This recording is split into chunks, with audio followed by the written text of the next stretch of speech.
Hello বন্ধুরা, welcome back to my channel Monti's world. So guys, আজকে ভিডিওতে আমি তোমাদের সঙ্গে শেয়ার করতে চলেছি ভীষণই হেলদি এবং টেস্টি একটা ব্রেকফাস্ট কিংবা টিফিনের রেসিপি। এই ব্রেকফাস্টটা বাচ্চা থেকে বয়স্ক কিংবা যারা প্রেগনেন্ট তারাও কিন্তু এই ব্রেকফাস্টটাকে নিতে পারো। এটা ভীষণই হেলদি একটা ব্রেকফাস্ট। প্রেগনেন্সিতে কিন্তু সবসময়ই কিছু না কিছু খেতে ইচ্ছা করে, তো তোমরা কিন্তু এই রেসিপিটাকে ট্রাই করতে পারো। তো চলো আর দেরি না করে রেসিপিটা দেখে নেওয়া যাক। তুমি যদি হয়ে থাকো এই চ্যানেলে একদমই নতুন, তাহলে চ্যানেলটিকে ঝটপট সাবস্ক্রাইব করে নিও। উপকরণের জন্য এখানে লাগছে ওটস। তো আমি এখানে 2 কাপ মতো ওটস নিয়েছি। তোমরা তোমাদের প্রয়োজন মতো ওটস নিয়ে নেবে। তারপরে দেখো আমি নিয়েছি এখানে দই। এই দইটা কিন্তু ঘরে পাতা দই, একদমই হোমমেড।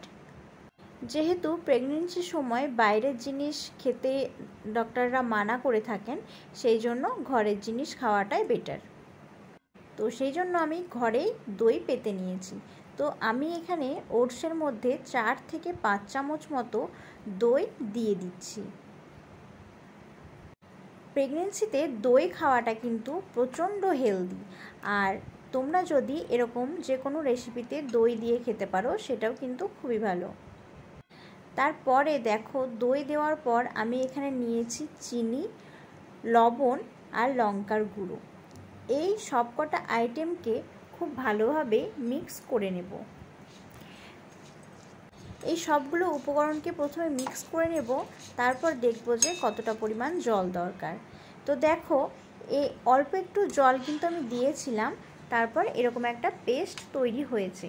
এখনও কিন্তু ওটসগুলো শক্ত শক্ত রয়েছে, সেই জন্য এটাকে আমি 10 মিনিট মতো ঢাকা দিয়ে রেখে দেবো, যাতে পেস্টটা স্মুথ হয়ে যায়। 10 মিনিট পর দেখো আমি ঢাকনা খুলে পেস্টটা কিন্তু অনেকটাই স্মুথ হয়ে গেছে আর গাঢ় হয়ে গেছে। যদি তোমরা চাও এখানে জল মেশাতে পারো। তারপর আমি কড়াই বসিয়ে দিয়েছি আর দিয়ে দিয়েছি রিফাইন অয়েল। কড়াই গরম হয়ে গেছে। এখন আমি এই পেস্টটাকে কড়াইয়ের মধ্যে দিয়ে দেব এবং ধোসার আকারে করে নেব। কড়াইয়ের তেলটা আমার একটু বেশি পরিমাণে দেওয়া হয়ে গেছিলো, সেই জন্য এরকমভাবে সাইড থেকে ছড়িয়ে গেছে। আমার কাছে ব্রাশ ছিল না, সেই জন্যই তেলটা বেশি পরিমাণে পড়ে গেছে।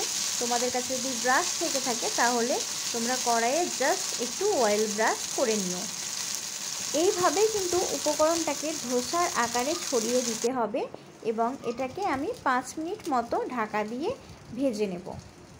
তারপর তোমরা দেখতে পাচ্ছো উল্টো পিঠটা হয়ে গেছিলো, তাই আমি এটাকে উল্টে দিয়েছি। এপিট ওপিট করে খুব ভালোভাবে ভেজে নেব। তো আমাদের এই ওটসের গোলা রুটিটা কিন্তু একদম রেডি হয়ে গেছে। এভাবেই কিন্তু প্রত্যেকটা গোলা রুটি ভেজে নেব। তো দেখো বন্ধুরা, আমাদের ওটসের গোলা রুটি কিন্তু সার্ভ করার জন্য একদমই রেডি। সো বন্ধুরা, তোমরা এই ওটসের গোলা রুটিটাকে কিন্তু দই এবং চাটনির সঙ্গে এনজয় করতে পারো।